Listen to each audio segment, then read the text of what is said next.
정치와 법을 사랑하는 여러분들 모두 안녕하십니까? 자, 오늘은 이제 국제연합이라고 하는 주제로 강의를 하는데요.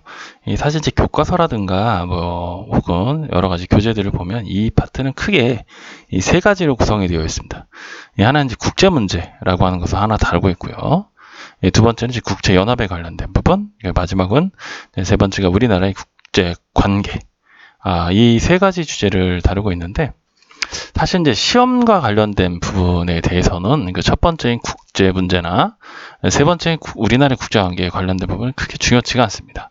수능 시험이라고 하는 걸 주제로 생각을 해보면 수능에서 출제되는 것은 바로 이 국제연합 부분에서 출제가 되기 때문에 이와 관련된 내용을 좀 자세히 알면 좋겠다라고 하는 게 생각이고요.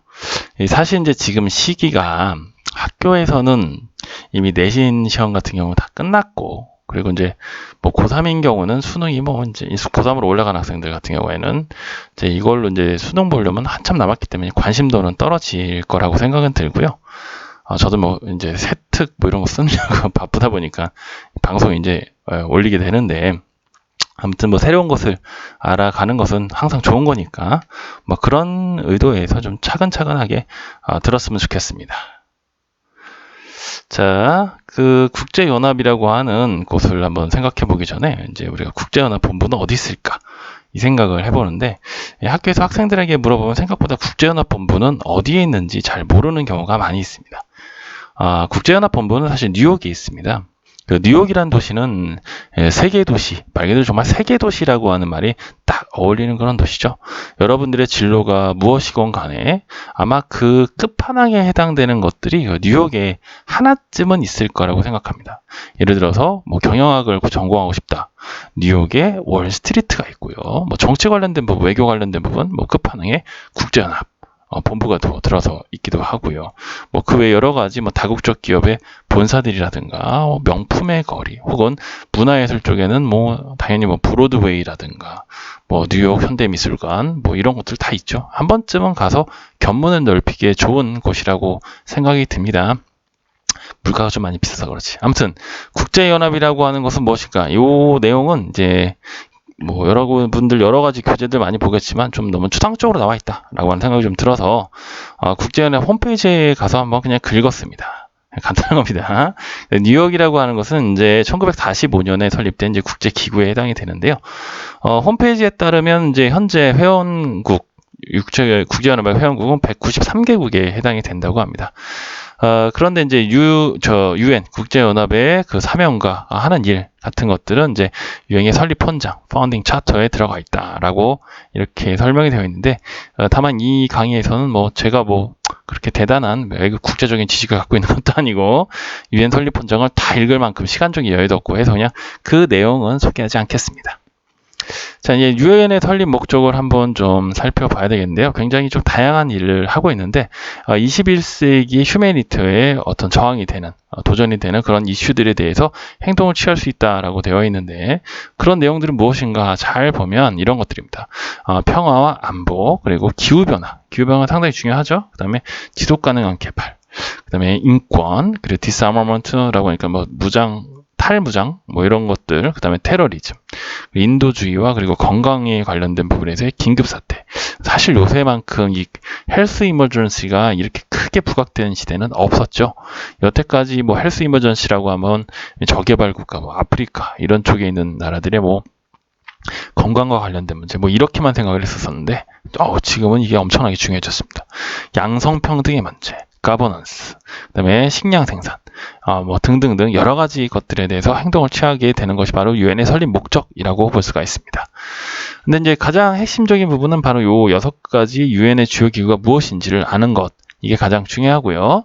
굳이 따져본다면 이렇게 잘라가지고 요 4개의 특성을 아는 것이 베스트입니다. 나머지 경제사회 이사회나 순탁통치는 이사회는 어때요? 라고 하는 부분은 일단 그 기존의 법과 정치라고 하는 과목에서는 요 2가지 기구를 다루지 않았고요. 근데 경제사회 이사회 하는 일은 조금 한번 살펴봐야 될 것 같다는 생각은 좀 들어서 작은 별로. 신탁통치 이사회는 뒤에서 설명했지만 지금 큰 의미가 없습니다. 따라서 여러분들은 공부할 때는 항상 요 4가지 기구의 특성을 알아보면 되겠습니다. 이제 총회라고 하는 것을 좀 살펴봐야 되겠는데요. 유엔 총회, 쉽게 말해서 이제 유엔의 최고 의결 기관에 해당이 되죠. 그리고 이 총회에 가입하는 모든 국가, 아까 193개국 국가가 있었다고 했죠. 이제 이 나라들은 1국 1표를 갖고 있습니다. 뭐 강대국이라고 해서 뭐 10표 갖고 있고, 약소국이라고 해서 0.5표 갖고 있고, 이런 거 아닙니다. 똑같이 1국 1표 갖고 있습니다. 그런데 총회 의결 사항들이 중요하긴 한데, 그걸로 회원 가입국의 어떤, 뭐랄까, 정치? 뭐 이런 것들을 강제할 수는 없다라고는 하지만, 그게 이제 기본적으로 되어 있긴 하지만, 그래도 유엔 총회 정도 되는 데서 결정된 사항들을 따르지 않겠다라고 배짱 쪽에 튕길 수 있는 나라가 과연 몇 개나 되겠습니까? 거의 의미 없는 말이죠, 보면. 실질적으로는 뭐, 그렇죠. 자, 여기 보면 그 모든 193개국, 유엔의 193개국의 나라는 이제 총회, 제너럴 어셈블리라고 하네요. 여기서 이제 대표자로서의 그 역할을 한다라고 하는 뜻이죠, 보면. 그리고 이제 매해 9월 달에 이 UN 풀 멤버십, 유엔 가입국 모든 국가의 회원국들이 총회에서 만나게 되죠. 근데 이제 여기 잘 보면 결정사항들 한번 잘 보는데 중요한 문제에 대한 결정사항들이 있습니다. 중요한 문제가 과연 어떤 것이냐라고 봤더니 이제 Peace and Security, 즉 평화 안보에 관련된 부분. 유엔 같은 경우는 유엔 평화유지군을 파병할 수가 있겠죠. 뭐 그런 거 군대를 파병할 수 있는 것들이니까 굉장히 중요한 사항이 되겠죠. 그리고 새로운 가입국을 승인해 주는 거. 그다음에 예산에 관련된 부분. 이런 것들은 매우 중요한 사항이기 때문에 유엔 총회에 몇 분의 3분의 2 이상의 찬성이 있어야 됩니다. 그 외의 것들은 뒤에서 좀 찾아볼 거이긴 한데 그 외의 사항들에 대해서는 이제 다수결입니다. 과반수겠죠, 보면. 그리고 이제 유엔 총회에서는 그 유엔 총회의 의장을 1년 임기가 되는데 이때 유엔 총회 의장을 좀 선출한다라고 하는 그런 기능도 있긴 합니다. 자, 이제 사실 실질적으로는 이 안전보장이사회가 더 중요합니다. 안전보장이사회의 가입국은 총 15개 국가가 되는데요. 이 5개 국가의 상임이사국과 10개의 비상임이사국 이렇게 나누어지고 각각의 이사국들은 한 표를 갖고 있는데 이 5개 상임이사국이 가장 좀 중요한 부분이 됩니다. 5개 상임이사국, 수업 시간에 한번 좀 물어보면 생각보다 이 5개 상임이사국에 대해서 좀 잘 모르는 학생들이 많이 있더라고요.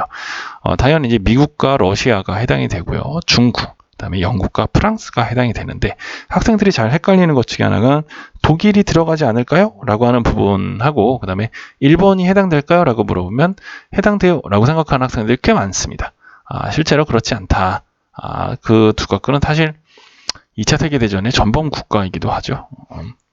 상임이사국으로 되기는 좀 어렵습니다.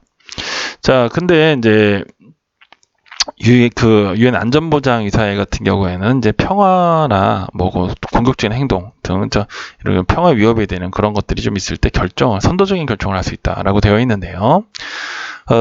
실질적으로 좀 여기 홈페이지에 나와 있었던 내용들이 조금 부족해서 개인적으로 좀 더 찾아봤습니다. 그랬더니 이런 얘기가 나오더라고요. 안전보장이사회 안건을 잘 보면 이 중요사항하고 절차사항이 있다고 되어 있습니다. 네, 요 절차사항 안건 같은 경우에는 뭐 중요치 않다라는 얘기니까 그냥 상임이사국이건 비상임이사국이건 그냥 9개국 이상만 찬성하면 됩니다. 그러니까 쉽게 말해서 이론적으로 따지면 비상임 이사국이 10개국이었으니까 비상임 이사국만 찬성을 해도 절차사항은 통과가 되는데 이 중요사항인 안건 같은 경우에는 상임 이사국 5개국이 모두 포함되어 있는 9개국이어야 합니다. 이 경우에만 통과가 됩니다. 뭐 예를 들어서 다른 나라에 대해서 경제 제재를 한다든가 뭐 이런 것도 굉장히 중요한 안건이 될 수 있겠죠. 뭐 군사적인 제재를 한다든가 이런 것들 그런 경우에는 상임이사국 5개국을 모두 포함한 9개국이어야 한다라고 하는 차이점이 있습니다.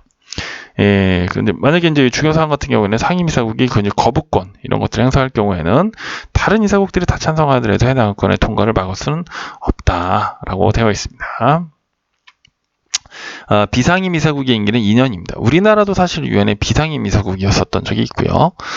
중임은 가능하지만 연임은 불가능하다. 즉 연속으로 4년을 해먹을 수는 없다라고 돼 있고 비상임 이사국의 선출은 이제 지리적인 균형을 감안해서 선출하겠다라고 라고 되어 있습니다. 이외에도 이제 안전보장이사회는 국제사법재판소 판결에 따라 안전보상이사회가 이를 집행하고 감독하는 그런 역할을 하기도 합니다. 자, 이제 국제사법재판소라고 하는 걸 살펴보겠습니다. 인터내셔널 콜트 오브 저스티스라고 해서 RCJ라고도 알려져 있습니다. 이 국제사법재판소의 경우에는 우리나라도 조금 밀접한 관계가 있는데, 이 바로 이제 독도와 관련된 일본과의 그 처리, 분쟁, 이 부분에서 일본이 항상 국제사법재판소에 독도는 자기네 땅이다라고 하는 걸 인정받으려고 하는 그런 노력을 무지하게 하지만 우리나라는 그냥 깔끔하게 쌩까는 중이죠. 왜 그런지 한번 좀 이 수업 시간에 좀 같이 살펴보도록 하겠습니다. 국제사법재판소, 그냥 여기는 The Court라고 되어 있는데요. 이거는 이제 국제법에 부합해서 부점에 비춰봤을 때 그 법적인 분쟁이 있으면 이걸 분쟁을 해결해주는 세틀이라고 하는 뜻이 바로 그런 뜻이니까 이런 국제적인 법적인 분쟁을 해결해주는 그런 역할을 하죠. 보면 근데 이 국제적인 legal dispute는 그거를 제출하는 나라들인데 여기 표현을 보면 by states라고 되어 있습니다. by a state라고 되어 있지 않고 by states라고 되어 있습니다. 이 말은 예를 들어서 A와 B가 서로 간에 분쟁이 있다라고 했을 때, 야, 우리 국제사법재판소에다가 제소하기로 해 라고 A가 걷는데 B는 웃기지마, 난 안 해 라고 했을 때는 ICJ에서는 안 받아들여준다 라고 하는 입장입니다. 두 나라가 전부 다 그래, 우리 분쟁 한번 해결하자 라고 했을 때 그때 받게 되어 있죠. 그리고 국제사법재판소의 그 의견 같은 경우는 권고적인 advisory opinion, 즉 권고적인 의견을 준다라고 되어 있습니다. 근데 이제 그 국제사법재판소 이 법관들 보면 총 15명이라고 하는데요. 이 15명 중에 2명 이상이 동일 국가의 국민이어서는 안 된다라고 되어 있습니다. 쉽게 말해 15개 국가의 국적 모두 달라야 된다라고 하는 내용이죠. 또 사실은 이제 법관들 중에 자기 나라에 해당되는 그런 이해관계가 있는 그런 판결 같은 경우는 그 해당 국가 출신의 법관은 판결에 참여할 수는 없습니다. 그래야 공정은 하죠. 그러나 이것들이 변칙으로 얼마든지 그 관련된 부분을 얼마든지 좀 조절할 수 있기 때문에 사실은 조금 불공정한 부분이 여전히 있습니다. 여전히 강대국의 논리에 좀 많이 갈 수밖에 없죠. 법관의 임기는 9년입니다. 오래 하네요. 더군다나 재선도 될 수 있습니다. 자, 그러면 거의 한 20년 가까이 한다는 얘기가 되는데요. 일단 판결을 불복할 때, 국제사법재판소의 판결을 불복할 시에는 사실 국제사법재판소가 스스로 이를 제재할 수 있는 직접적인 수단은 없습니다. 그게 조금 아쉽다라고 얘기할 수 있지만 아까 봤듯이 안전보장위원회라고 하는 아주 강력한 힘을 가진 기구가 국제사법재판소의 판결들이 잘 이루어지는지 집행 이런 것들을 감독한다라고 되어 있으니까 이 국제사법재판소의 판결을 안 따르기는 좀 어렵지 않을까라고 생각은 듭니다. 여기 이제 현재 그 제가 구글에서 찾아봤는데 현재 그 요 RCJ의 법관들이 어떤 나라 사람들이 있는가 이걸 좀 나타내고 있습니다.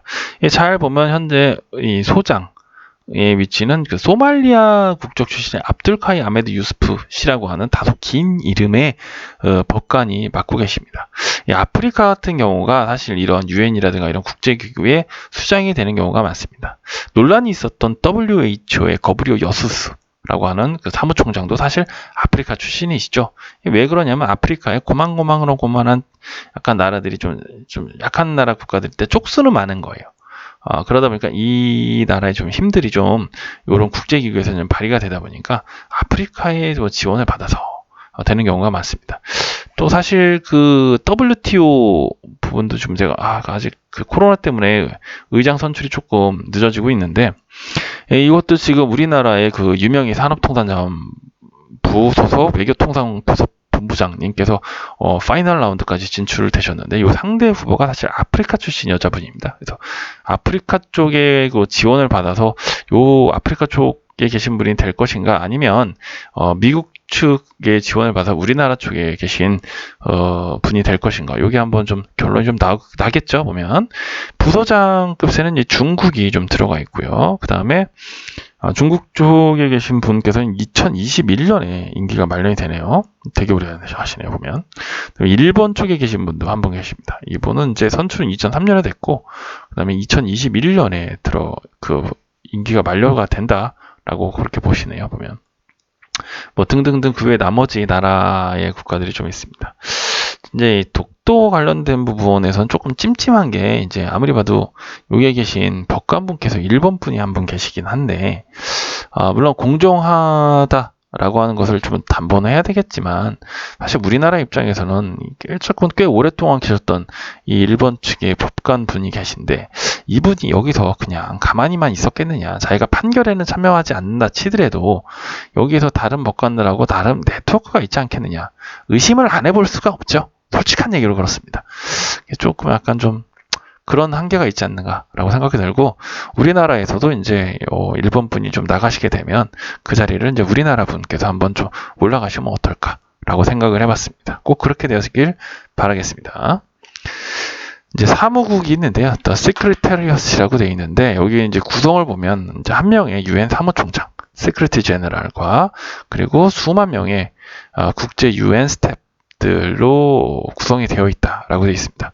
아무리 봐도 사무국이 하는 일은 뭐냐면 유엔에서 일어나는 일상적인 여러 가지 행정적인 일들을 하다 보니까 아무리 봐도 인원이 많을 수밖에 없죠. 그리고 이제 유엔 사무총장 같은 경우에는 그 행정 최고 책임자가 됩니다.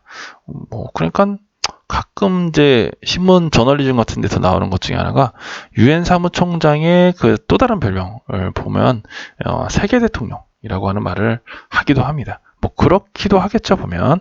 근데 이제 그 이분들 같은 경우는 임기는 5년이면서 재선도 가능하죠. 리뉴얼 텀 가능한 거고, 그 다음에 유엔 안전보장이사회의 추천을 받아서 레커멘데이션을 받아서 그래서 유엔 총회에서 임명을 한다라고 되어 있습니다. 그러니까 이 굉장히 중요한 자리니까 유엔 안전보장이사회의 역할이 역시 중요할 수밖에 없죠. 뭐 최종적인 그 선출은 이제 총회에서 한다 치더라도 그 중간 관리, 그 다리에 해당되는 부분이 안전보장 이상에 있으니까 이 힘은 확실히 좀 막강한 것 같습니다. 자, 이제 역대 유엔 총장 구글에서 또 찾아봤습니다. 봤더니 이제 초반에 제 초대 사무총장이 이제 이분이신데 영국 국적입니다. 근데 기간을 잘 보면 대략 한 4개월, 3개월 뭐 이 정도 하시죠. 그러면 그 다음에 나머지 분들이 쭉 나오시는데 국적을 보면 초반에 이제 유럽 쪽에 계신 분들이 나왔다가 버마 이쪽에 계신 분이 한 분 계시고 오스트리아 쪽으로 나왔습니다. 이제 두 번째 임기 종료 은퇴하신 분도 있고, 그다음에 요 분 같은 경우는 세 번째도 해먹으려고 싶었는데 중국이 반대했네요. 거부권 행사. 그래서 통과가 안 됩니다. 그다음에 이제 페루 출신에 계신 분도 있고, 이집트, 가나, 대한민국, 포르투갈이 있습니다. 잘 보면 강대국에서 유엔 사무총장이 나오는 적이 없습니다. 초반에 그 영국 정도가 예외인데 이때는 뭐 그럴 수밖에 없죠. 왜냐하면 1945년에 유엔이 설립됐으니까 그때 당시에 좀 어느 정도 그래도 힘이 있는 나라에서 유엔 사무총장을 할 필요는 있지만 그래봐야 3개월 정도고, 나머지 부분을 보면 좀 고만고만한 나라들입니다. 당연할 수밖에 없죠. 우리가 이제 아까도 봤지만 안전보장위원회에서 레커멘데이션을 추천한다라고 되어 있습니다. 강대국, 상임이사국에 해당되는 5개 나라에서 만약에 자기 나라 출신에서 유엔 사무총장을 내보내겠다라고 하면 다른 나라에서 100% 반대할 겁니다. 그렇게 내지 않고, 여기 좀 특이하게 그 보이신 분 중에 코피 아난이라고 하는 분이 계신데 이게 아프리카 쪽에 있는 대단한 인권 운동가십니다. 그러면 이분께서 이제 두 번째 임기 종료까지 가시고, 또 우리나라에서는 반기문 유엔 사무총장께서 이제 두 번째 임기 종료까지 하시고 계시죠.